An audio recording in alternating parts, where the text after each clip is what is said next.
ನನಗೆ ಖುಷಿ ಆಗೋದಕ್ಕಿಂತ ಪ್ರೇಕ್ಷಕರಿಗೆ ಖುಷಿ ಆಗಬೇಕು. ಈ ಒಂದು ಸಮಾರಂಭಕ್ಕೆ ಆಗಮಿಸಿರುವ ನಮ್ಮ ಈ ಒಂದು ಚಿತ್ರದ ನಾಯಕ ನಟರಾದ ವಿಜಯ್ ಕುಮಾರ್ ಸರ್ ಅವರಿಗೆ ಹಾರ್ದಿಕವಾದ ಸ್ವಾಗತವನ್ನು ಬಯಸ್ತೇನೆ. ಅದೇ ರೀತಿ ಈ ಒಂದು ಸಿನಿಮಾವನ್ನು ಗೆಲ್ಲಿಸಲೇಬೇಕು ಅಂತ ಅವರ ಬೆನ್ನೆಲುಬಾಗಿ ಬಂದಿರುವಂತಹ ದಂಪತಿಗಳು, ನಮ್ಮ ಈ ಒಂದು ಕನ್ನಡ ಸಿನಿಮಾ ರಂಗದ ಲವ್ಲಿ ಸ್ಟಾರ್ ಪ್ರೇಮ್ ಹಾಗೂ ದಂಪತಿಯವರಿಗೂ ಸಹ ಸ್ವಾಗತವನ್ನು ಬಯಸ್ತೇನೆ. ಅದೇ ರೀತಿ ನಮ್ಮ ಸತೀಶ್ ನೀನಾಸಂನವರು ಯಾವ ರೀತಿ ಅವರು ಕಷ್ಟ ಬಿಟ್ಟು ಮುಂದಕ್ಕೆ ಬಂದರು ತಮಗೆಲ್ಲರಿಗೂ ಗೊತ್ತಿದೆ. ಅವ್ರದ್ದು ಮುಂದಿನ ದಿನಗಳಲ್ಲಿ ಮತ್ತೊಂದು ಕೈಯಾಗಿಟ್ಟುವಂಥ ಸಿನಿಮಾ ಬರ್ತದೆ. ಅವ್ರಿಗೂ ಸಹ ಈ ಒಂದು ಸಂಸ್ಥೆಯ ಪರವಾಗಿ ಸ್ವಾಗತವನ್ನು ಬಯಸ್ತೇನೆ. ಹಾಗೂ ಎಲ್ಲ ನಮ್ಮ ಚಿತ್ರದ ಟೆಕ್ನಿಷಿಯನ್ಸು, ಡೈಲಾಗ್ ರೈಟ್ಸರು, ಎಲ್ಲ ನಮ್ಮ ತಂತ್ರಜ್ಞರು ಹಾಗೂ ಮತ್ತೋರ್ವ ಮಿಲನ ಕೃಷ್ಣ ಅವರು ಮರೆತು ಬಿಟ್ಟಿದ್ದಾರೆ. ನನ್ನ ಸಾರಥಿ ಟೈಮಲ್ಲಿ ಸುಮಾರು ಸತಿ ನಾವು ಸೆಟ್ ಹತ್ರ ಬಂದು ಹೇಳ್ತಿದ್ದೆ, ನೀನು ಏನೋ ಒಂದು ಕಳೆ ಐತಪ್ಪ, ಒಳ್ಳೆ ಹೈಟ್ ಇದೆಯಾ, ಮುಂದೊಂದು ದಿವಸ ನೀನು ಒಳ್ಳೆ ನಟನಾಗ್ತೀಯ ಅಂತ ಹೇಳಿದೆ. ಜ್ಞಾಪಕ ಇದೆ, ಕೇಳಿಸ್ಕೊಟ್ಟೆ ಅವ್ರನ್ನ. ಪಾಪ ಅವರಿಗೂ ಸಹ ಈ ಒಂದು ಇದಕ್ಕೆ ಬಂದಿದ್ದಾರೆ.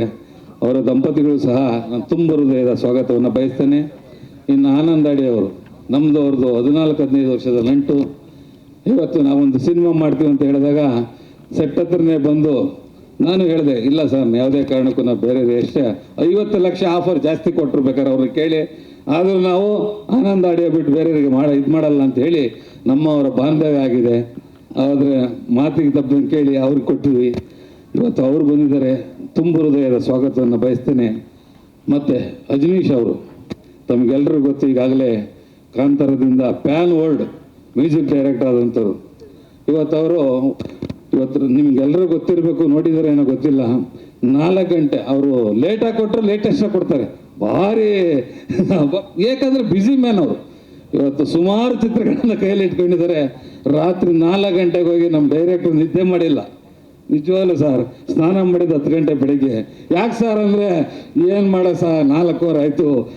ವಿಜಯ್ ಸರ್ನ ಆಮೇಲೆ ಅನನ್ಯ ಭಟ್ ಅವ್ರನ್ನ ಕರ್ಕೊಂಡೋಗಿ ಮ್ಯೂಸಿಕ್ ಕಂಪೋಸ್ ಮಾಡಿಸ್ಬೇಕಾ, ಬನ್ನಿ ಸರ್ ಅಂತ ಹೇಳಿದ್ರು. ತಿಂಡಿ ತಿಂದ್ರ ಅಂದ್ರೆ ಇಲ್ಲ ಸರ್ ಅಂದರು. ಬರ್ಗರ್ ತರಿಸ್ಬಿಟ್ಟು ಅವಾಗ ಬ್ರೆಡ್ ನನಗೂ ಕೊಟ್ಟರು, ಅವರು ತಿಂದರು. ಆ ಥರ ನಮ್ಮ ಮ್ಯೂಸಿಕ್ ಅಜನೀಶ್ ಸರ್ ಅವರು ನಮಗೆ ಸಿಕ್ಕಿದ್ದು ನಮ್ಮ ಪುಣ್ಯ.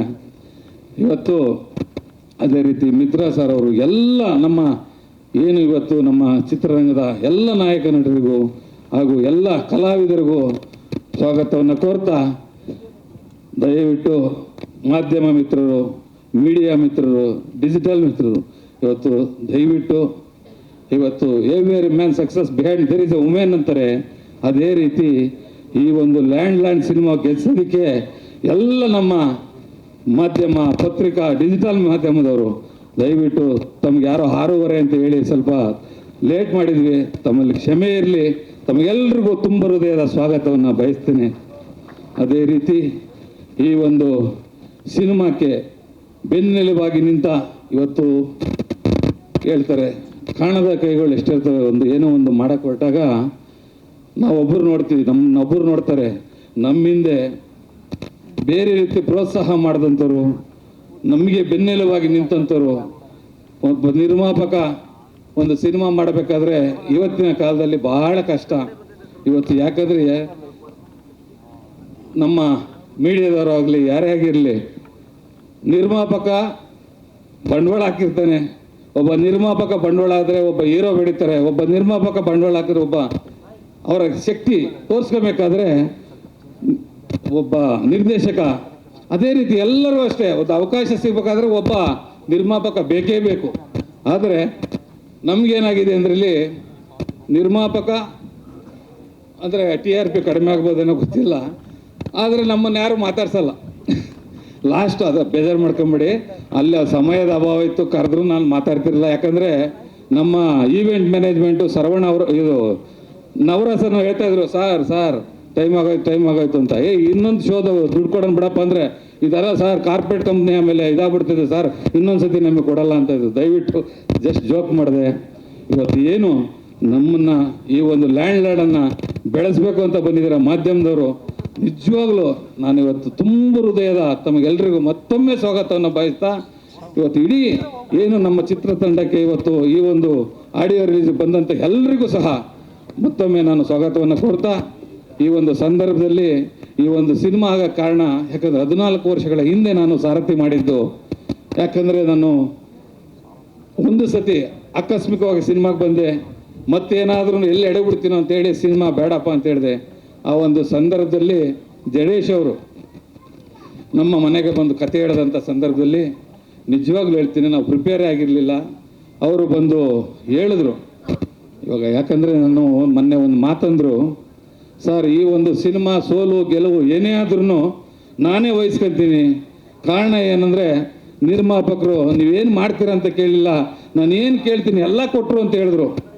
ಆದರೆ ಅದಕ್ಕಿಂತ ಮುಂಚೆ ಒಂದು ಮಾತು ಹೇಳೋಕ್ಕೆ ಇಷ್ಟಪಡ್ತೀನಿ. ಈ ಒಂದು ಸಿನಿಮಾ ಶುರು ಮಾಡಬೇಕಾದ್ರೆ ನನ್ನ ಒಬ್ಬ ಮಿತ್ರ ನನ್ನ ಹತ್ರ ನಿಜವಾಗ್ಲೂ ನಾನು ರೆಡಿನೂ ಆಗಿರಲಿಲ್ಲ, ಏನೂ ಇರಲಿಲ್ಲ. ಅವತ್ತು ಗಿರೀಶ್, ಇವತ್ತು ಅವರು ನನ್ನ ಆತ್ಮೀಯ ಮಿತ್ರ ಸಹೋದರ. ಅಣ್ಣಜಿ, ಗಿರಿ ಅಂದರೆ ಬೆಟ್ಟ, ನಾನು ಯಾವತ್ತು ನಿನ್ನಿಂದ ಬೆಟ್ಟದಾಗಿ ಇರ್ತೀನಿ, ಮಾಡೋಣ ಅಂತ ಹೇಳಿ ನನಗೆ ಸಹಾಯ ಮಾಡಿದ್ರು.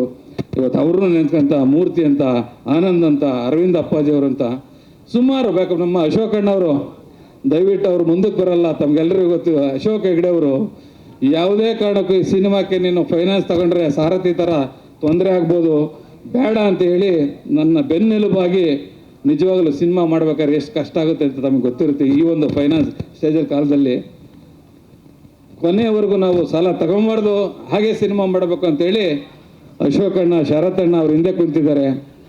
ಅವರು ನಾನು ಕರೆದ್ರೂ ಮುಂದಕ್ಕೆ ಬರ್ತಾ ಇಲ್ಲ.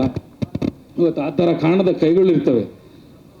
ಅದೇ ರೀತಿ ನಮ್ಮ ಸುಪ್ರೀತ್ ಅವರು, ನಾನು ಹೇಳಿದೆ ಸರ್ ಏನಾದ್ರೂ, ನಾನು ಫಸ್ಟ್ ಹೋಗಿ ಕೇಳಿದಾಗ ಫೈನಾನ್ಸ್ ರಿಜೆಕ್ಟ್ ಆಗಿತ್ತು. 2ನೇ ಸತಿ ಅವರಾಗ ಅವರೇ ಎಲ್ಲ ಒಂದು ಕಡೆ ಹೇಳಿದಾಗ, ಏನು ಸರ್ ಏನೋ ಬೇಕಿದೆಯಾ ಅಂತ. ಇಲ್ಲ ಸರ್ ನಾನು ಸಾಲ ತೊಗೊಂಡ್ರೆ ಏನಾಗುತ್ತೆ, ಡಿಸ್ಟ್ರಿಬ್ಯೂಷನ್ ಕೊಡಬೇಕಾಗುತ್ತೆ, ಇನ್ನೊಂದು ಕೊಡಬೇಕಾಗುತ್ತೆ, ದಯವಿಟ್ಟು. ಕ್ಷಣ ಕ್ಷಣದ ಸುದ್ದಿಗಳಿಗಾಗಿ ಫ್ರೀಡಂ ಟಿವಿ ಸಬ್ಸ್ಕ್ರೈಬ್ ಮಾಡಿ, ಲೈಕ್ ಮಾಡಿ ಹಾಗೂ ಫಾಲೋ ಮಾಡಿ. ಹೊಸ ಸುದ್ದಿಗಳ ನೋಟಿಫಿಕೇಶನ್ಗಾಗಿ ಬೆಲ್ ಐಕಾನ್ ಮೇಲೆ ಕ್ಲಿಕ್ ಮಾಡಿ.